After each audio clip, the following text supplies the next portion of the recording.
Today's discussion will be presented in 3 sections since we are recording it for a radio broadcast on Federal News Radio 1500 AM. You're welcome to post questions and comments during the session and we'll try to answer them online.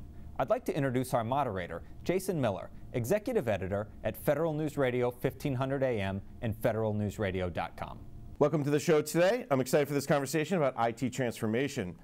My guests today are Angie Heisey, the Civil Group President for Leidos, David Shive, the Chief Information Officer at the General Services Administration, Rod Turk, the Acting CIO at the Commerce Department, and Margie Graves, the Acting Federal Chief Information Officer. Welcome to the program. Before we get started, let me set some context for our discussion today. The latest data from the Federal IT Dashboard shows agencies are spending almost 71% of their technology budgets on operations and maintenance, less than 21% on development, modernization, and enhancement for systems. Now, despite these long-time efforts to swing the pendulum toward DME and away from O&M or legacy systems, agencies have struggled to implement new technology. The Office of Management budget continues to encourage, to support, to push agencies to change their spending habits by investing in things like cloud and shared services. And as the Modernizing Government Technology Act, MGT Act, works its way through Congress, agencies can take steps to address these long-standing challenges. For instance, OMB is working with the White House's Office of American Innovation on a 90-day sprint addressing a host of initiatives on everything from cyber to cloud security to citizen services and the mechanisms that support them. Now, at the same time, OMB also is pushing agencies toward shared services for commodity and back office functions and systems. In fact, in President Donald Trump's 2018 budget request to Congress, OMB writes that agencies can modernize and share IT and services by adopting government-wide standards, use the standards to reduce contract duplication for IT and professional services, and replace legacy systems with modern solutions and services. Now, at the same time, agencies are looking toward the cloud and modern infrastructures to improve how they deliver their mission areas. A couple examples: the FCC, the Federal Trade Commission, the FBI have all taken advantage over the last few years of cloud, mobile computing, and more compute power to impact their mission in dramatic ways. One example is the FBI and its Next Generation Identification, or NGI system. In 2016, it helped law enforcement officials process 650,000 criminal transactions daily versus just 160,000 a decade ago. The response time for searches today generate responses in less than 10 seconds, down from 2 hours in 2000. And NGI's accuracy rate is above 99.6%, up from 92% under the old system called IAFIS. Now, as the FBI has shown, modernization of systems can have a dramatic impact on mission success. So whether it's back office or mission systems, agencies need to focus on transforming its infrastructure and understanding user needs. So with that context in place, let's begin our conversation. Once again, my guests are Angie Heisey, the Civil Group President for Leidos, David Shive, the CIO for the General Services Administration, Rod Turk, the Acting CIO at the Commerce Department, and Margie Graves, the Acting Federal Chief Information Officer.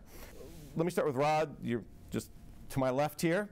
Yeah. Obviously, given everything that's happening in the government, all the different issues that you guys face with IT modernization, transformation, talk about how that effort and your mission kind of come together. Well, at the Department of Commerce, we've actually had some successes in moving away from operations and maintenance and increasing the percentage of development within the organization. So, for example, Patent and Trademark Office is doing some very significant transformation in their systems, developing new systems to prosecute patents as well as trademarks. But also, as we look at the Census organization, Census, as it moves forward to 2020, is making significant improvements in the way that they're doing their IT within the department. So it's interesting, though, as we look at that transformation and the discussion about transformation, I really believe that we need to look further into the future. You know, the successes of today will not necessarily prepare us for the things that are going to come to us in the future. So I really believe that there's going to be a greater digitization within not only the federal government but also within industry as we move forward.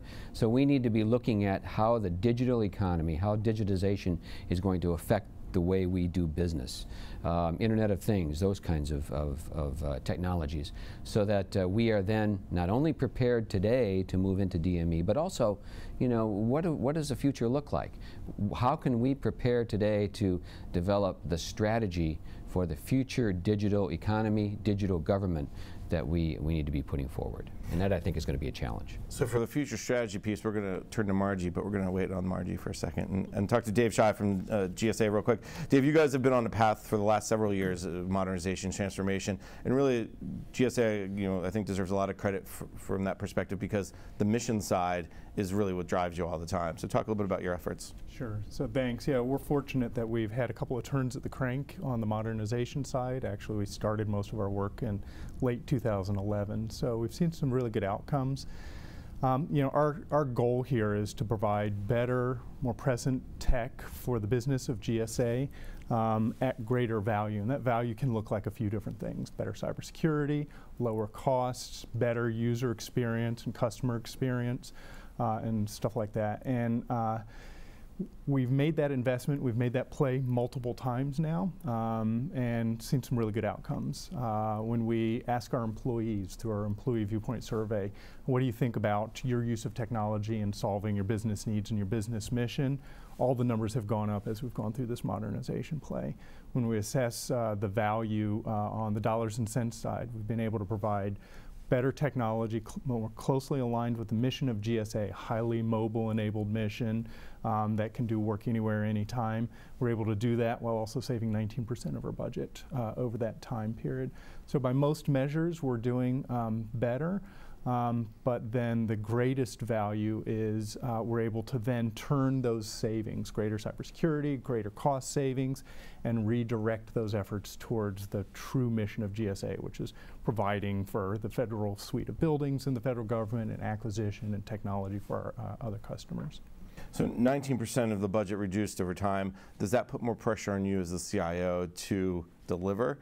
I mean, it affects people, it affects resources, it affects all the downstream things too. It does. With success comes increased expectation over time, and you can't just indefinitely cut costs. It gets harder and harder as you get further down the line, which makes me strive, and the people of GSA IT strive to be better technologists and a better CIO.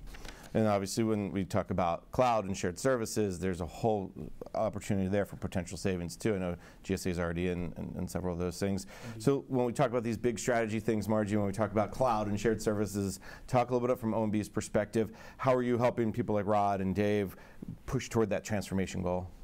Well, I think the ways that we're helping the agencies move forward are the following. We're trying to get all of the pillars in place that are necessary for agencies to actually effectively execute on the strategy. And those include the financial aspects of the equation, so things like MGT and working capital funds, and looking at budgets in a hard way to understand how we would move more money from the operation and maintenance side to the DM&E side, and to make the big plays that we're talking about, which include things like we're working on with GSA for a government-wide standpoint, like cloud.gov, like login.gov, which would include enterprise services that agencies can utilize, and they can peel off the top of their existing services so they can actually save some money and then reinvest it in their own IT modernizations. The expectation is that we need to change our governance model and everything that surrounds the actual modernization activity so that agencies can more effectively get to acquisitions and access faster. So a lot of the agile acquisition that we're doing within 18F and with in USDS is very important. Also making sure that we provide the right strategies in the sense of picking a few things and driving them to ground. One that comes to mind that I think a couple of agencies have already successfully executed against is the ability to adopt software as a service in the cloud, particularly things that are as ubiquitous as the collaboration space, email, document management, the ability to share information across multiple agencies and to work on unified initiatives. So you brought up an interesting piece, put together the pillars in place. There's several of them. Cloud security, or security more broadly, is a big one, obviously. You talk about the potential of MGT and the budget request establishing the IT modernization fund. What are some of the other pillars? Is there a couple other ones in there? Yeah, on the security side, I think the progress that we've made, starting with the sprint as long ago as 2015, it's setting the expectation that we're going to work in a risk-based manner. I'm sorry, that's a little bit hard to say very closely. Risk-based manner, exactly. Yes. But centering on the NIST framework and understanding the way it lays out how you could effectively describe and accept risk, and understanding that every agency's environment is quite different, and you need to understand the landscape, your ecosystem, your technologies that are in place, as well as, most importantly, your data. And understanding that, and we've been marching people through this process of identifying high-value assets and the most important data that is part of their mission for about 2 years now. So I think the agencies are well prepared when and if MGT becomes a reality to use cybersecurity and that risk-based methodology to choose what they would modernize first. Cybersecurity is one of the key criteria by which you would make that choice. And I think that's a great point, leading up to potential MGT, and I think we'll talk about it later in the discussion. Agencies and, okay, here's what's most important to me that really needs to be addressed first. Both, it's good to see David and Rod are shaking their heads. But before we turn to them and ask them more about that, let's turn to Angie from Leidos. What are you seeing from federal customers when they talk to you guys about IT modernization? What's top of their mind, and how are you guys helping them? Yeah, so we have the great honor to help about 80% of the cabinet level agencies across the federal government, and as well as commercial clients. And so we see kind of a vast array.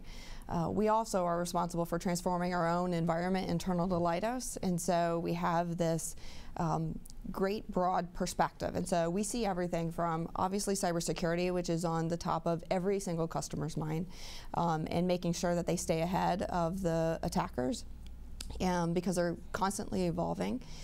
From an IT perspective, it's reducing those O&M costs that you mentioned earlier, right, to be able to realign their budgets so they can buy more mission, buy more capabilities.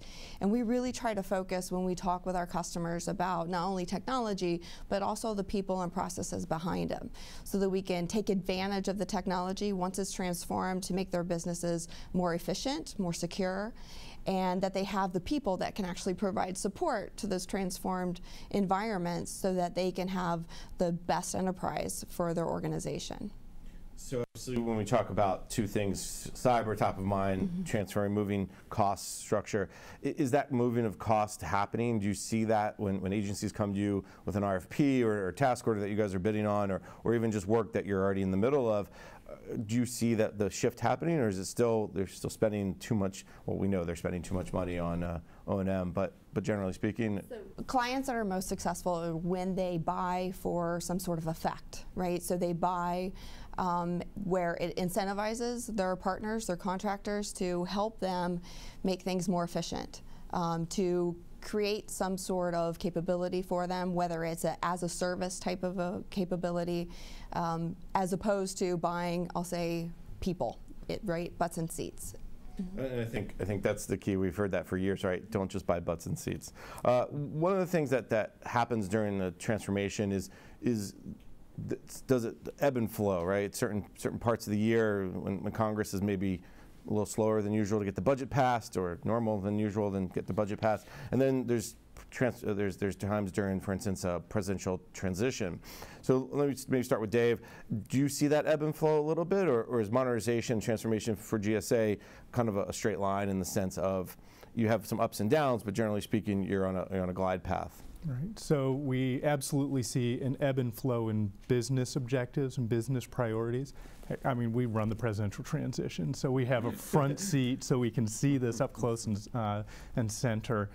But we've been very fortunate over, certainly as long as I've been at GSA, to have front offices from both administrations that see technology as an enabler, as a transformation agent, and as a foundational element to the business delivery that we provide to our agency customers.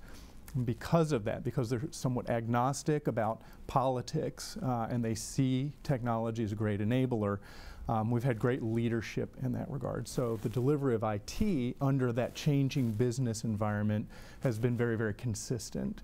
And one of the ways that allows us to do that is we're completely sold out on Agile. And so we make our investments in small incremental bits. We make our delivery in small incremental bits. We've pushed towards continuous delivery and continuous integration so that as the business priorities shift and change through things like administration changes, or you take on new business or shed business, we're able to keep the technology stack and delivery very closely aligned to that changing business.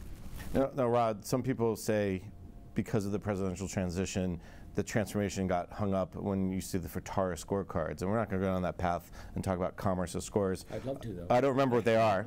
but nothing is a stop and go. So talk about the continuation you're doing, you're helping with the commerce. Well, I like what Angie said in terms of buying for effect.